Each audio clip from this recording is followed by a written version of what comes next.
Hello, everyone, and welcome to today's Explainer. We are jumping right in today to explore the architects of equality, the truly brilliant, resilient individuals who shaped the early women's rights movement. Have you ever stopped to wonder how the fundamental rights of citizenship were actually fought for and won? Well, today, we're going to break down the history, the strategy, and the incredible people who engineered a massive, profound shift in our society. Okay, let's dive into this. Here is our roadmap for today. Number 1. The world before 1848. 2. The Seneca Falls Convention. 3. The Declaration of Sentiments. 4. Susan B. Anthony's activism. 5. United causes. Abolition intersected. And finally, 6. Education, morality, and peace. So here is exactly what we're tackling today. By the end of this explainer, you're going to clearly understand the massive impact of leaders like Elizabeth Cady Stanton and Susan B. Anthony, and how they fought tooth and nail for things like voting, property ownership, and education. We're also going to look at why the 1848 Seneca Falls Convention and its famous Declaration of Sentiments were so incredibly groundbreaking, and how the fight for women's rights was strategically connected to the abolitionist movement. Section 1. The world before 1848. Establishing the stakes. To really appreciate a solution, we first have to fully grasp the problem. And the problem here was huge. Before the mid-1800s, the stark reality was that women operated under a system of severe legal restrictions. If we compare the legal status of men and women in the 1800s, you're literally looking at two completely different categories of citizenship. Women could not vote in elections. Under a legal doctrine called coverture, once a woman got married, she essentially suffered a civic death. She couldn't legally own property, sign a contract, or even keep her own wages. Plus, they were locked out of most professional jobs. So the women's rights movement stepped up to challenge these deeply structural injustices, arguing that you can't have a true democracy without equal standing for everyone. Section 2. The Seneca Falls Convention, the spark of a movement. Let's move to and see how this builds across a timeline, because the sheer scale of this chronological struggle is honestly staggering. We start with those severe legal restrictions pre-1848. Then, boom, the pivotal spark happens in 1848 at Seneca Falls. But that single event triggered decades of relentless activism throughout the entire late 1800s. And look at that final point. It wasn't until 1920 that nationwide voting rights were actually achieved. The reformers in the mid-19th century laid the groundwork for a profound cultural shift, but it took over 70 years of unyielding effort to get it across the finish line. So, who was driving this? Well, a major catalyst was Elizabeth Cady Stanton. Back in 1848, she provided absolutely crucial leadership by helping to organize the first historic women's rights convention in Seneca Falls, New York.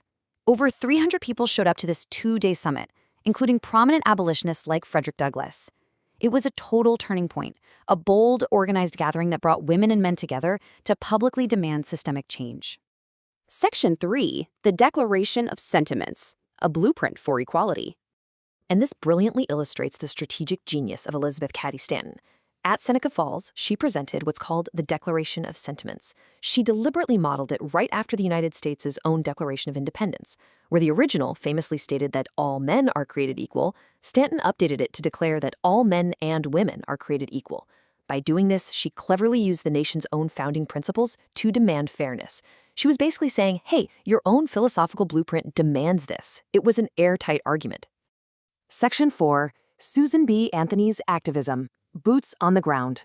Now, while Stanton was a master of strategy and writing, the movement needed a fierce public champion.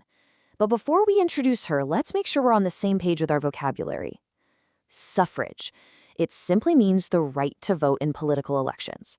So, when we talk about the women's suffrage movement, we are talking about the specific, decades-long battle for women to win the legal right to cast a ballot. Okay, enter the legendary Susan B. Anthony, the leading public voice for women's suffrage. Her activism was just relentless. She was constantly traveling the country giving speeches, she organized these massive petitions, and she was known for highly visible acts of protest. In fact, and get this, in 1872, she boldly walked up and voted in the presidential election.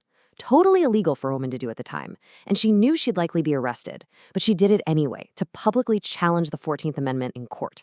She literally put her own freedom on the line just to prove how absurd and unjust the system was.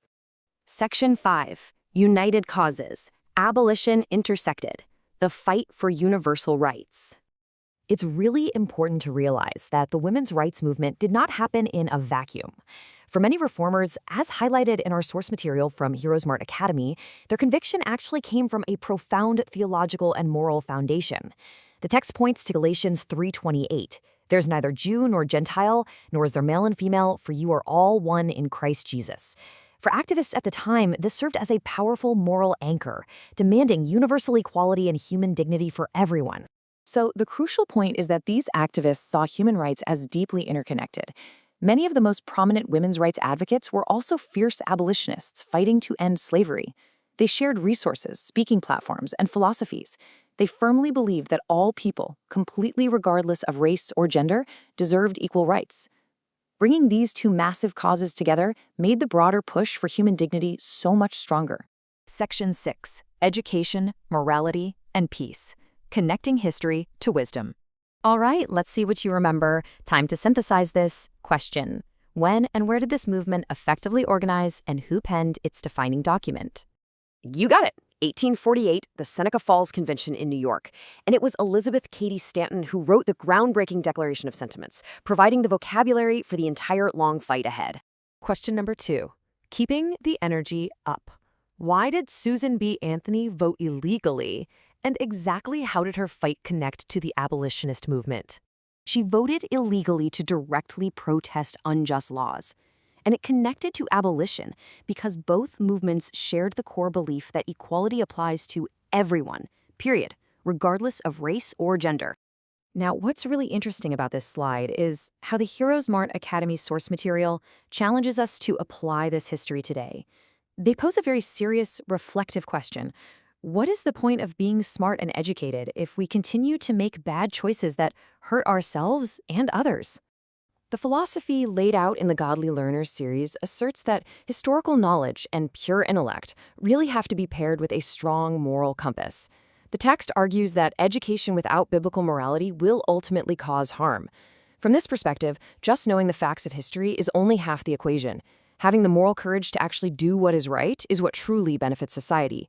And our explainer concludes with this final thought from the source text, Romans 8:6-7, which promises peace of mind to everyone who keeps their mind spiritual.